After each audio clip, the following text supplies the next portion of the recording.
Hello friends, welcome to Dr. Ossai Physiology Academy, DOPA for short. This is the place where we make the learning of physiology easy, exciting, and effective. Thank you for joining me. And if you're new to this channel, you're especially welcome. And if you love the content that we share, kindly click the like button and also the subscribe button. And don't forget to turn on notifications so that you don't get to miss any new content that we share. All right, let's get started. Now, we're going to be dealing with disorders of motility again, but this time part 3, right? We're just talking about the common things, motility actions, okay? Things that can affect motility of the GIT. Remember that there are 4 major functions of the GIT: motility, secretion, digestion, and absorption. So in talking about the physiology of GIT disorders, gastrointestinal tract disorders, we are going to be taking them step by step. So this is the 3rd part of the disorders of motility, things that have to do with the movement and contraction of the GIT, smooth muscle, things related to that. Now, so diarrhea, very common also, just like vomiting, diarrhea and constipation. But if you are hearing it for the first time, diarrhea simply means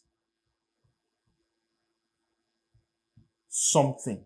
Constipation, we're going to be treating the 2 of them almost simultaneously because they are opposite of each other. Okay? Now, this has to do with 2 things, 2 key things relate to that will help you remember the definition.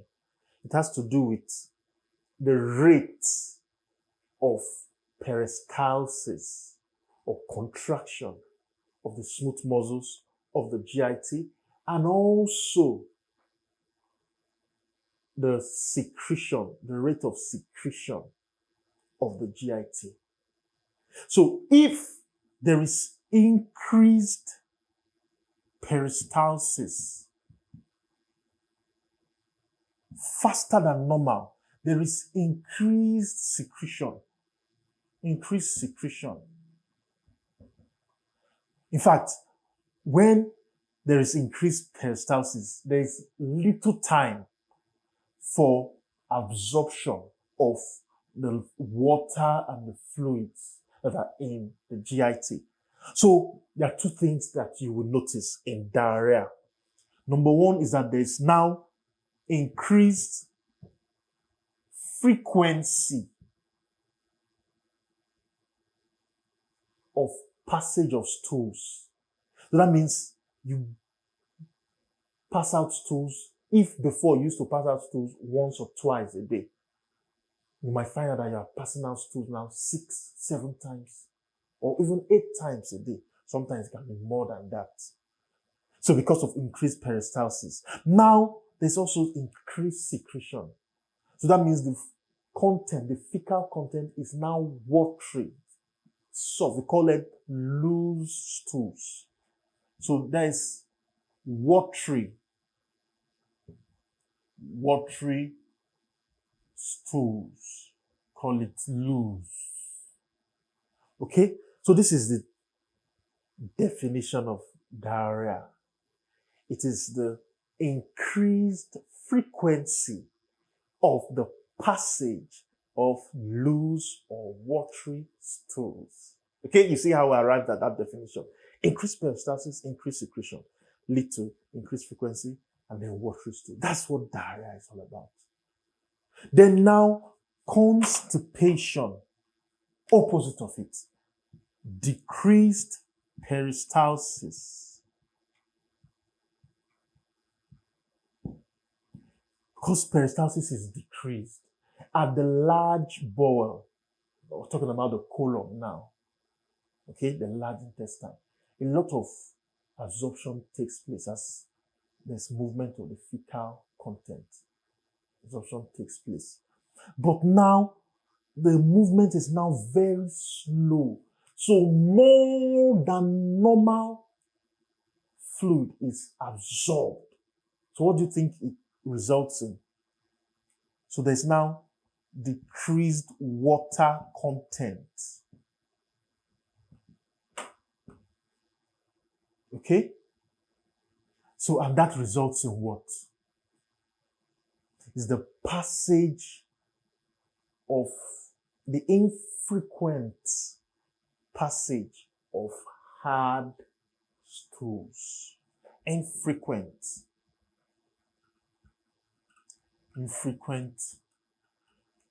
passage of hard. That's the kind of stool that you, okay? You expend a lot of energy just to pass through. Very hard. Sometimes it will drop as pellets. Almost like the way the stool of goats, because it's so hard. Okay? So that is what happens. Constipation, diarrhea. It's a disorder. It's not normal.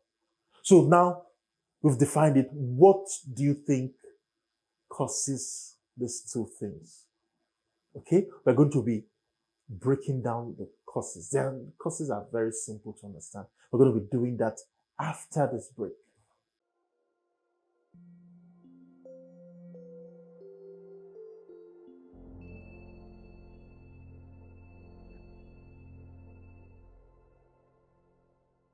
Right? Welcome back. So now let's try to look at what could be the cause or the causes of diarrhea, of constipation. Now, a very common cause of constipation, of course, infections. So we can call it infective diarrhea. So certain infections can cause diarrhea. Why? Because they stimulate secretion, excessive secretion and motility of the intestines. And a very, very common infective cause. It is well known. It's called what? Cholera. I'm sure you've heard of cholera before. Cholera. Very wicked organism, microorganism. It has a special effect of stimulating secretions excessively. Now, what happens is that in a period of 24 hours, this cholera can stimulate 10 to 12 liters of secretion of the GIT. And funny enough, the large intestine has the capacity to only absorb about 6 to 8 liters of fluid. Okay? The large intestine. So what happens is that this is what it triggers. It triggers the secretion of this amount. And then the large intestine can only absorb this amount in 24 hours. So what do you think will happen? So up to 4 liters, that person will lose up to 4 liters of fluid in 24 hours. Very terrible. And how your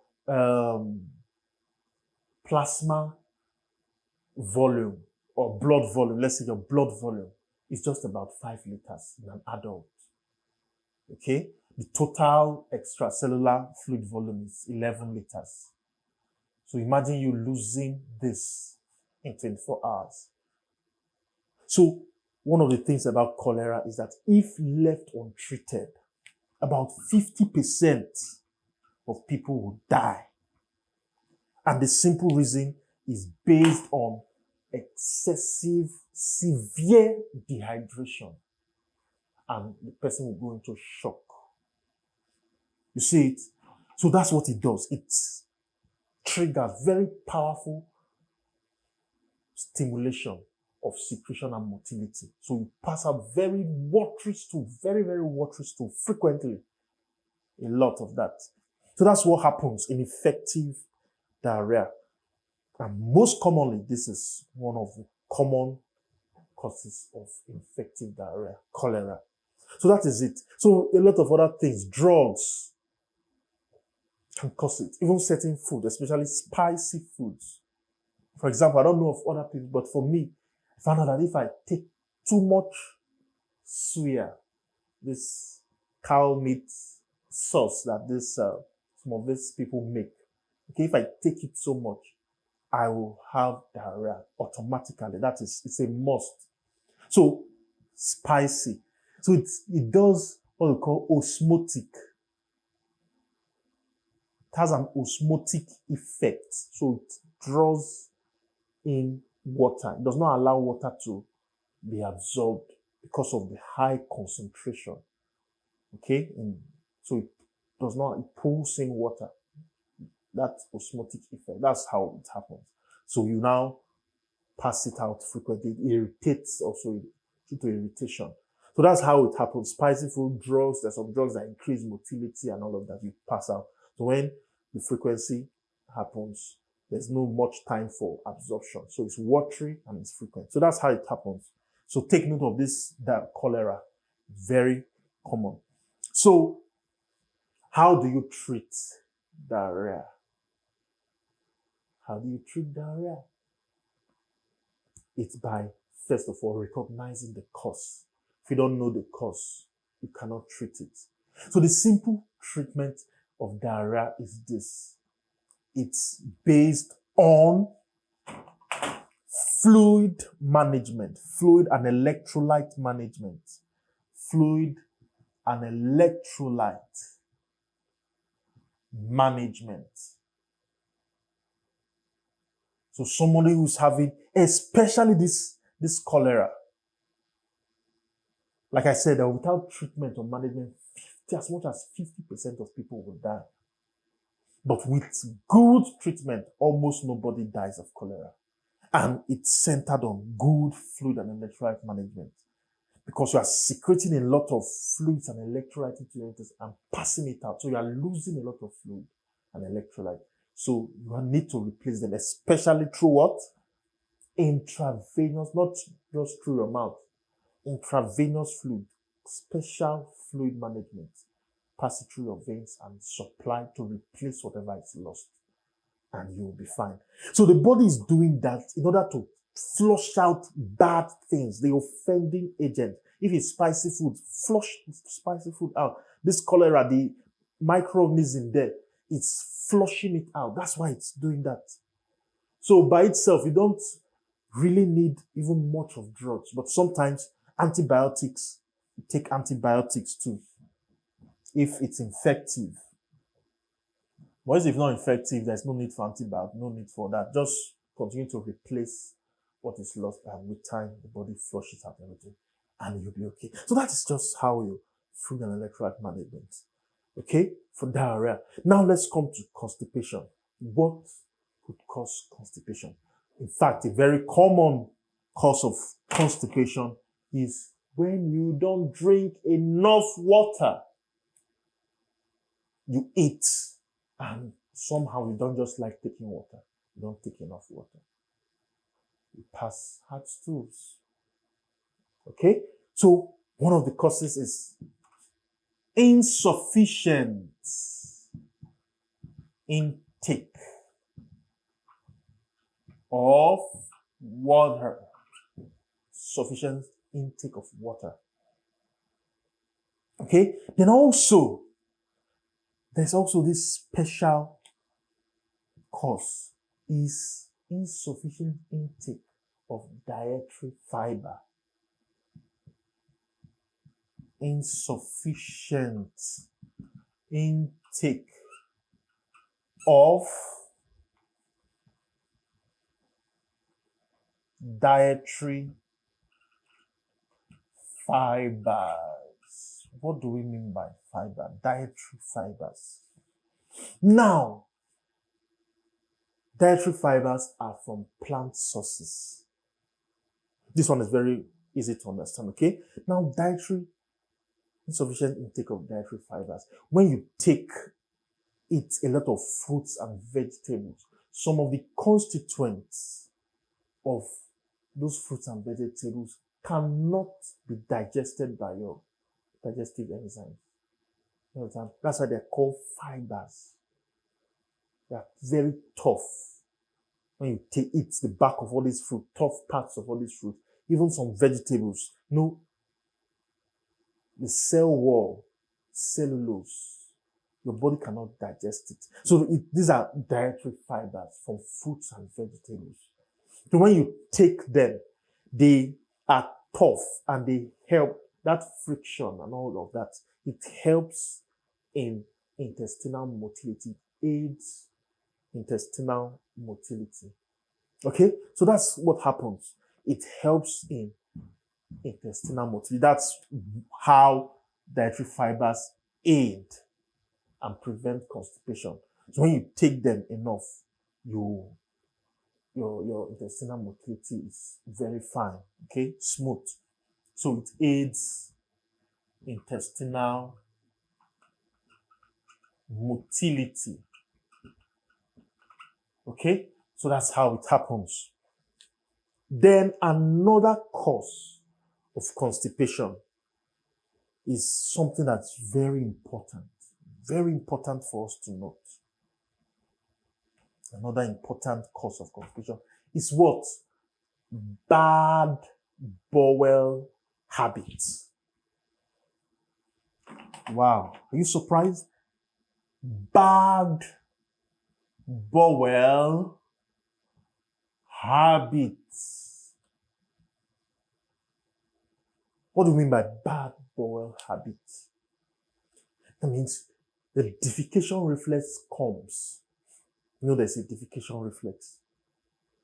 And then you decide that you don't want to respond to defecation reflex. You resist the urge to defecate. And what happens? It will go back. The urge will die down. It will come again. You refuse again. And if you continue like that for a long time, that reflex becomes weak. So naturally, your body adjusts and say, it's like this person doesn't like to defecate. So it weakens that reflex. So it becomes a problem for you. You no longer feel the urge to defecate anymore. So the content of the bowel stays longer in the large intestine. And it does what? There's more time for absorption of water and fluids. Makes it strong. So most of the time, it's advisable. Always use the convenience whenever you feel the urge. Don't, except it's absolutely impossible, but whenever you feel the urge, always obey it. Defecate. So to help this, it's by developing good bowel habits, which, for example, you can start by stimulating the gastrocolic reflex in the morning. Take a lot of water. Okay, it can stimulate the gastrocolic, and when you feel that stimulation, the mass movement of fecal matter, you go to the toilet. And when you do that over time, your body now gets used to it. So that's how you help yourself when this is the cause. Okay, there's another one that is congenital. Okay, and this one is called Hirschsprung's disease. Hirschsprung disease.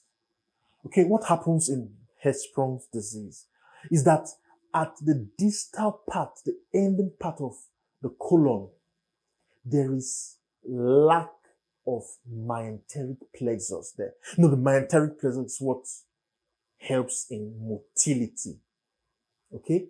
So the ganglion cells of the mesenteric plexus are absent. And that's why the other name we call it is aganglionic megacolon. Okay? Call it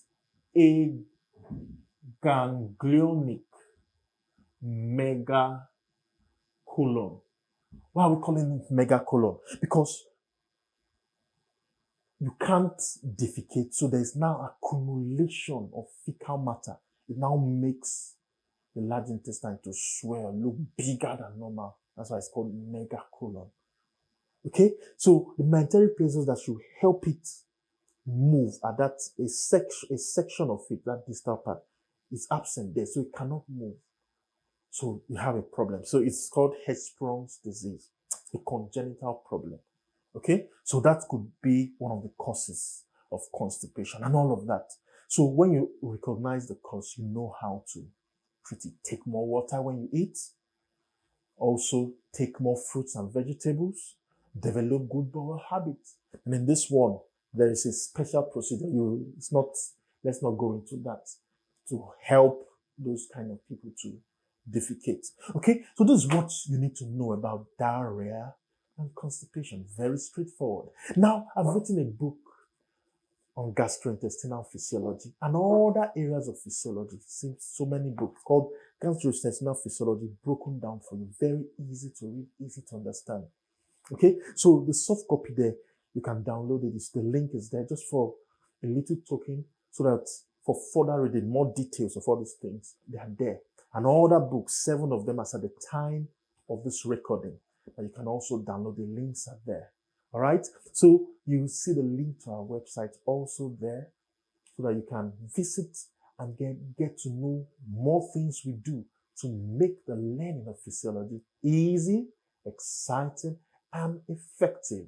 See you in the next video.